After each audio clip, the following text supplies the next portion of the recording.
सबै घेराको भिरको तलपट्टिको भिरहरू हो। यो जुन हामीले आँखाले भ्याएको देख्न सकेका छौँ सबै डाँडाकाँडाहरू र यो त्यसको ठ्याक्कै उतापट्टि साइडमा चाहिँ हामी त्यो ठाउँबाट आएका थियौँ र हामीले हिमालको पुरै रेन्ज पनि देख्न सक्छौँ। अहिले यो डाँडाले छेकिएको छ, बिस्तारै हेर्न सक्नुहुन्छ। यहाँ हामीले हिमालको रेन्ज पनि राम्रै रूपमा देख्न सक्छौँ। र यो घेराको भिर भन्ने हो भने गिद्धको राजधानी भन्दा नि हुने यस्तो ठाउँ हो। यहाँ हामीहरूले 1 2 3 4 5 6 7 8 सबै देखिएका सबै गिद्धका टाउका हुन् र सब गिद्धहरू एकैचोटि उडे। हामीले यो मुभमेन्ट छुटायौँ र अहिले सब उडिराखेका छन्।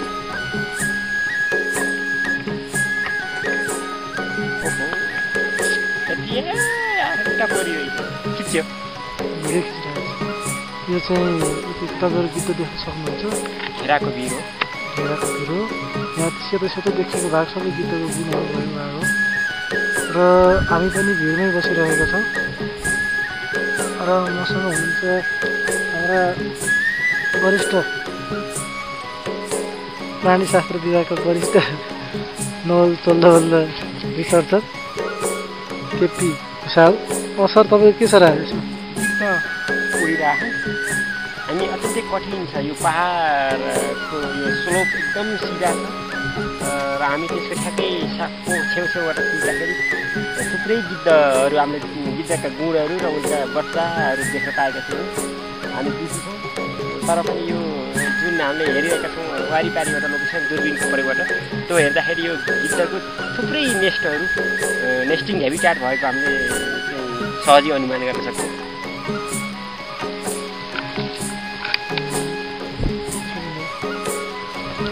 र हामी यो 2 जनाको सहयात्रा छ र यो क्रममा हेमन्त ढकाल हुनुहुन्छ र उहाँ पनि प्राणीशास्त्र केन्द्रीय विभागमा अध्ययनरत हुनुहुन्छ। उहाँ पनि अहिले सँगै हुनुहुन्छ। यो तलको सबै गाउँ हो, यहाँ माथिबाट देखिने टप र त्यसपछि हामी पुरै चट्टान, निलो आकाश, त्यसपछि जङ्गल, झाडीहरू छौँ र त्यसको साथसाथै गिद्धहरू उडिरहेका हामीले देखेका छौँ। यहाँ गिद्धहरू उडिरहेका छन्। आफ्नो नेस्टमा आउने र जाने क्रम जारी छ। दिउँसोको समय छ, त्यसो भएर कतिपय गिद्धहरू नुहाउने ठाउँमा पनि छन् भन्ने हामीले सुनेको छ र त्यसै गरी माथि आकाशमा पनि हामीले गिद्धहरू उडिरहेको देख्न सक्छौँ। र त्यसै क्रममा मलाई गिद्ध उडेको बताइदिइरहनु भएको छ हेमन्त ढकालजीले। हामीहरू यहाँ हिमाली गिद्ध, सेतो गिद्ध सुन्नमा आएको छ, सुन गिद्ध पनि छ भन्ने कुरा। हाडफोर गिद्धको उतापट्टि पारी गहरामा थियो र त्यहाँसम्म हामी अहिले पुग्न सकेनौँ। पहिलोचोटि आउँदाखेरि हामी फेरि भुषाल र हामीले देखिरहेका छौँ गिद्ध हिमालयन गिद्ध उडिरहेको छ। अहिले गुणमा बस्ने क्रममा यो उडिरहेको छ। सायद अब एकछिनमा गुण बस्छ होला। यसरी हामी गिद्धको अध्ययन गरिरहेको छौँ। यो साह्रै भिर छ। यो भिरको नाम के भन्छ? घेराभिर हो। यो इतिहास कालदेखि नै गिद्धको वासस्थान भनेर चिने पनि अत्यन्तै अप्ठ्यारो, अनुसन्धान गर्न हाम्रो विद्यार्थीको तर्फबाट अत्यन्तै गाह्रो छ। यो थुप्रै खालको टेक्नोलोजीहरू प्रयोग गरेर मात्रै यहाँ राम्रोसँग मोनिटरिङ गर्न सकिन्छ भन्ने हामीलाई लागेको छ। यति भन्दै हामी अब एकछिनको बिदा हुन चाहन्छौँ।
अहिले हामी अर्को गुड हेर्दैछौँ र अर्को गुडमा पनि यहाँ यसमा पनि बच्चा भएको कुरा थाहा भयो र यसै गरी अर्को गुडमा चाहिँ तपाईँले प्रत्यक्ष रूपमा बच्चा देख्न सक्नुहुन्छ अनि देखिराख्नु भएको यो बच्चा हो माउ माथि बसिरहेको छ बच्चा र माउ तपाईँ देख्न सक्नुहुन्छ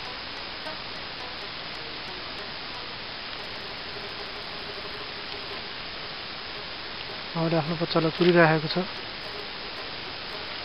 यो ठाउँमा मात्रै हामीले 3वटा गुडमा 3वटामा बच्चा भएको कुरा हामीले नोटिस गऱ्यौँ र सबै व्हाइट रम भल्चरकै नेस्ट र बच्चा भएको कुरा थाहा भयो जिप्स बेङ्गलेन्सिस भनिन्छ यसलाई साइन्टिफिक नेम र नेपालीमा भन्दाखेरि यसलाई डङ्गर गिद्ध भनिन्छ यसरी सल्लाहको वनमा गुड बनाएर बच्चा भएर 3टै नेस्टमा बच्चा भएको देखिएको यो पहिलो पटक हो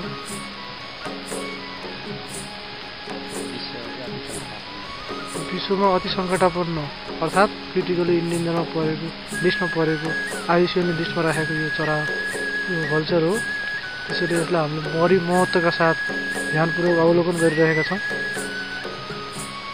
माउले एकचोटि घुमेर आएर आफ्नो बच्चाले पखेटा फिजाउन खोजिरहेको छ तपाईँ देख्न सक्नुहुन्छ बच्चा ध्वासे रङको छ भने यतापट्टि यस्तो कार्य चलिरहेको छ भने अर्को ठाउँमा हामी देख्न सक्छौँ त्यसैको ठिक 15-20 मिटर नजिकैको अर्को रुखमा हो यो रुख चाहिँ लगभग तल भई सतहबाट 15-20 मिटर अग्लो छ र यसरी त्यहाँ र अर्को माउहरूले माथि आकाशमा घुमेर हेरिरहेका छन् र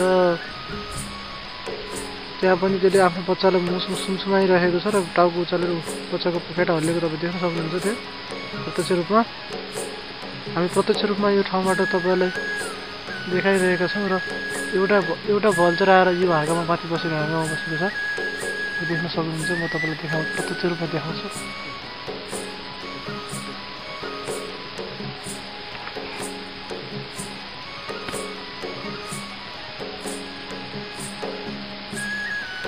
यो बसिरहेको छ यो डङ्गर गिद्ध हो र यसले टाउको निकालेर हेरेको छ टाउको अझै उचालेको छ यतापट्टि कोही छ कि भनेर हेरेको छ यसले हामीलाई देखेको थिएन बल्ल देख्यो यो सब एडल्ट रहेछ यो पनि र